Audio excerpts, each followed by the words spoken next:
Good morning, Malacanang Press Corps. President Duterte will visit Singapore for the 33rd ASEAN Summit and related summit. To discuss further, we have Assistant Secretary Juniver Emma Hilom West from the Department of Foreign Affairs. Good morning, ma'am. Good morning po sa ating lahat. Good morning. Magandang umaga. Mahimbundag sa atong tanan, friends from the media.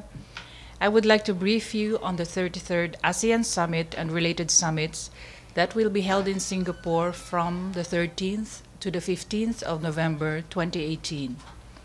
The venue for the summit is the Suntec Singapore International Convention and Exhibition Center. Prior to the start of the meeting of the leaders on November 13, preparatory meetings at the senior officials and ministers level will be held on 11 to 13 November. The President will be participating in the summit at the invitation of Singapore Prime Minister Lee Hsien Loong. This is the second and last summit of ASEAN for the year. Apart from their own meeting, the ASEAN leaders will have summits with leaders from dialogue partners in the format of the +1 summit. They're going to meet individually with Australia, China, India, Japan, Republic of Korea, Russia, and the United States. At the ASEAN +3 summit, that means ASEAN 10, with the leaders of China, Japan, and the Republic of Korea, and in the East Asia Summit, which includes Australia, China, India, Japan, New Zealand, Republic of Korea, Russia, and the United States. So it's going to be a very busy schedule. The leaders will also hold the second summit on the Regional Comprehensive Economic Partnership, or RCEP, to look into the progress in the negotiations of this very important document. The ASEAN Summit will be an opportunity for leaders to see the progress of the implementation of the ASEAN Community Blueprints and the work in moving community building forward, as well as bringing ASEAN closer to the realization of a rules-based, people-oriented, and people-centered ASEAN community. The related summits to be held in Singapore, on the other hand, will be an opportunity for the President and other ASEAN leaders to look into the progress of ASEAN's relations with the dialogue partners and the deepening cooperation with them on a number of priority areas. And I would like to mention infrastructure development, economic cooperation, development of micro, small, and medium enterprises, connectivity, non-traditional security issues like countering terrorism and violent extremism, illicit drugs, and trafficking in persons.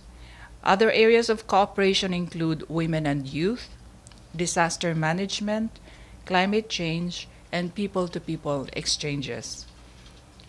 Under Singapore's chairmanship theme of a resilient and innovative ASEAN, ASEAN member states will take a look at developments in one of Singapore's flagship initiatives, namely the ASEAN Smart Cities Network.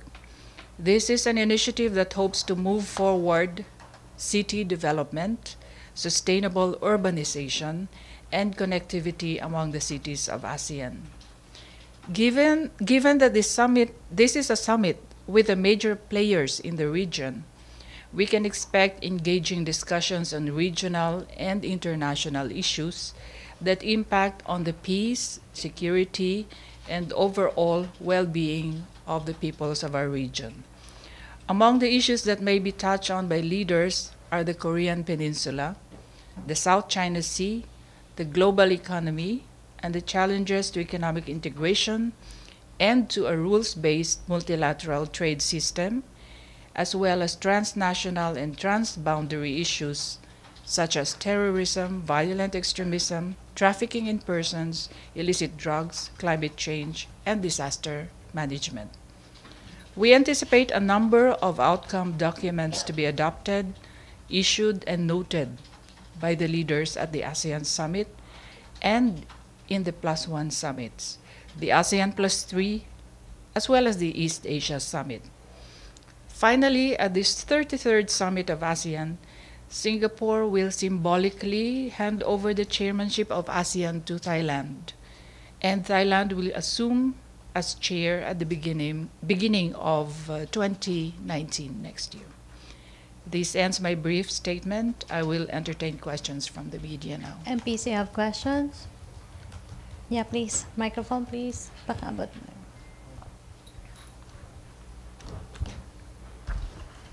Good morning. Maing buntag, ma'am. Ron Maing Kalunsod buntag. of Kyodo News, Japanese news agency. Ma'am, as regards the RCEP, what information do you have will be the major significant development after the summit? We were hoping that the RCEP would be concluded by the time of the summit, but it seems that we'll have to wait a little bit longer. But after the summit, during the summit, the leaders would express their commitment to conclude the negotiations, because this is very important for the region, especially in view of the rising trade developments, tensions, unilateral actions. And we expect the leaders to call for the expeditious conclusion of the RCEP. Not categorically declaring a conclusion of the RCEP negotiations this year. It's The just leaders- an expression of desire. Well, the leaders won't say that we will finish by this year, but we'll call on all parties to make sure that we have an early conclusion of the agreement. Ma'am, I heard some issues that you mentioned, but I didn't hear the Rohingya issue. Do you think it will also be brought up during the summit? I think we can expect that the issue of the Rohingya issue would be brought up in certain meetings during the summit, and I think ASEAN is ready to answer this issue.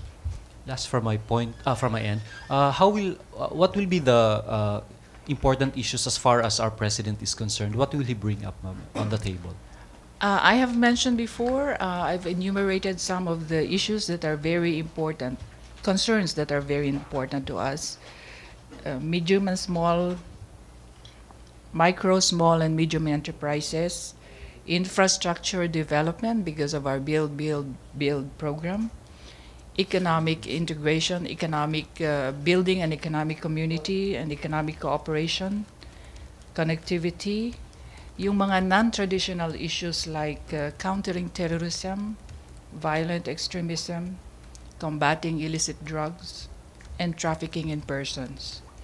We would also be very interested in women and youth development, disaster management, climate change, and people-to-people exchanges. And of course, we would expect an outcome document on the rights of migrant workers as well, which has been shepherded by the Philippines since the beginning. Question, Raymond. Hi, ma'am. Good morning. Good Ma'am, morning. will the President raise or clarification to the report that the installation of China of weather system to some of the artificial islands in the South China Sea during the ASEAN-China Summit? Yes, as you know, the Philippines has assumed the coordinatorship of the ASEAN-China dialogue partnership from this year until 2021. That's for a period of 3 years. And we are quite sure that the South China Sea, as I've mentioned before, would be one of those regional developments that would be taken up in the summit. As to the detail of the discussions, I cannot say, but for sure there's going to be discussion on the South China Sea. Thank you. Question, Joyce Balancho. Good morning, ma'am. Sir, ma'am, who will be part of the official delegation po?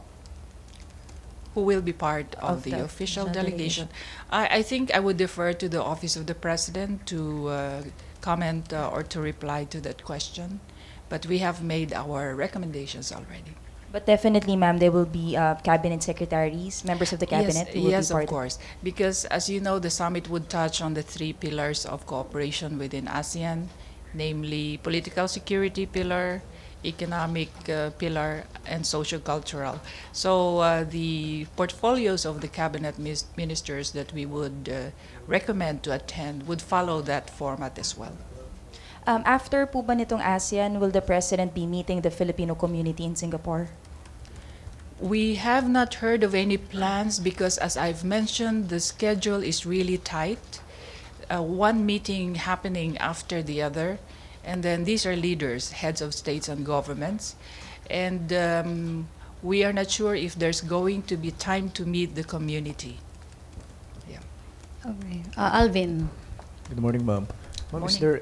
is there any possibility that President Duterte and Xi Jinping might have talks sa sidelights ng ASEAN? Well, it's a very small place, the Suntec Conference Center, so there's always the possibility. But any meetings would have to be, of course, prepared for beforehand. So we'll just see. We'll just see. Rose, Cos? Pero ma'am, meron po bang nag-request na other government to meet with the President formally? Yes, there are a number of countries, but since arrangements are still being made, I think it's better if I won't mention them yet. Both ASEAN member states and dialogue partners? That's right. Around how many, ma'am? Kahit yung number lang. Eto na naman tayo, okay. Siguro roughly mga at most 4 to 5. Okay, questions? Ma'am, si US President Trump ba and Vladimir Putin na attend sa ASEAN ngayon?